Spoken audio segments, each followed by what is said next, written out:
పెద్దపల్లి చూసుకున్నట్లయితే ఓదెల మండలం గుంపుల గ్రామం వద్ద ఉన్నటువంటి మానేర్ నది పైన 3 రోజుల క్రితం చెక్ డ్యామ్ను పేల్చినటువంటి చెక్ డ్యామ్ను మాజీ మంత్రి హరీష్ రావు అలాగే బీఆర్ఎస్ ఎమ్మెల్యేలు బీఆర్ఎస్ బృందం అంతా కూడా ఈరోజు పరిశీలించడం జరిగింది. ఈ సందర్భంగా మాజీ మంత్రి హరీష్ రావు మాట్లాడుతూ కాంగ్రెస్ పాలనలో నిత్యం చెరువులు కాలువలు చెక్ డ్యాంలో కూల్చివేతే వరకు నిత్యం దినచర్యగా మారిందంటూ కూడా ఆయన ఆరోపించడం జరిగింది. అంతేకాకుండా బీఆర్ఎస్ పాలనలో రైతులను కళ్ళల్లో పెట్టుకొని కాపాడుకు అనేక చెరువులు పుడికలు తీసి అనేక కూడా రైతులను కంటికి రెప్పలాగా బీఆర్ఎస్ సర్కార్ కాపాడుకుంది. కానీ కాంగ్రెస్ సర్కార్ వచ్చిన మొదటి నుండి కూడా చెరువులు చెక్ డ్యామ్లు అంతా కూడా కూల్చివేతనే కొనసాగుతుందంటూ కూడా ఆయన ఆరోపించడం జరిగింది. గతంలో కూడా పెద్దపల్లి జిల్లా భోజనపేట వద్ద ఉన్నటువంటి ఉసన్మే వాగుపై నదిపైన ఉన్నటువంటి చెక్ డ్యామ్ను కూడా జిలెటిన్ టిక్స్ పెట్టి కూడా పేల్చివేయడం జరిగింది. ఇప్పటికి కూడా ఆ దోషులను అయితే ఎవరు పట్టుకోలేదంటూ కూడా ఆరోపించడం జరిగింది. ఆ రోజు కాంగ్రెస్ నాయకులే కూల్చివేశారంటూ కూడా రైతులంతా కూడా ముక్తకంఠంతో చెప్పినప్పుడు కూడా పోలీసులు పట్టుకోలేదు. ఇప్పటికీ దోషులను శిక్షించకపోవడం కారణంగానే ఈరోజు మరొక చెక్ డ్యామ్ కూడా పేల్చివేశారు.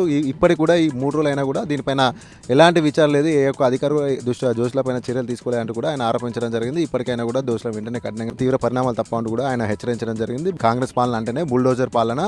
హైదరాబాద్లో ఇళ్లను కూలుతారు, మిగతా ప్రాంతాల్లో కూడా చెరువులు వాగులను చెక్ డ్యాంలను కూల్చడం నిత్యం పరిపాటిగా మారిందంటూ కూడా ఆయన హెచ్చరించడం జరిగింది. ప్రజలు అన్ని గమనిస్తున్నారు, సరైన సమయంలో ప్రజలే కాంగ్రెస్ పార్టీకి బుద్ధి చెప్తారంటూ కూడా ఆయన వివరించడం జరిగింది.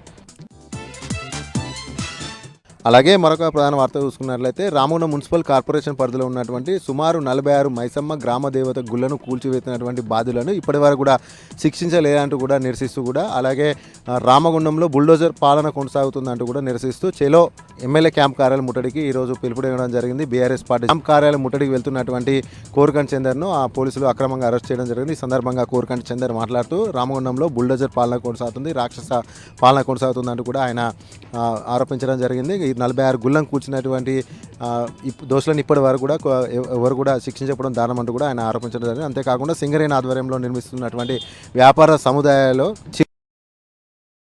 కోల్పోయారు, వాళ్ళందరూ కూడా అవకాశం ఇవ్వాలంటూ కూడా ఈ సందర్భంగా ఆయన డిమాండ్ చేయడం జరిగింది. ప్రజలు అన్ని గమనిస్తున్నారు, సరైన సమయంలో ప్రజలే కాంగ్రెస్ పార్టీకి అలాగే స్థానిక ఎమ్మెల్యేకి బుద్ధి చెప్తారంటూ కూడా ఈ సందర్భంగా ఆయన ప్రభుత్వాన్ని హెచ్చరించడం జరిగింది.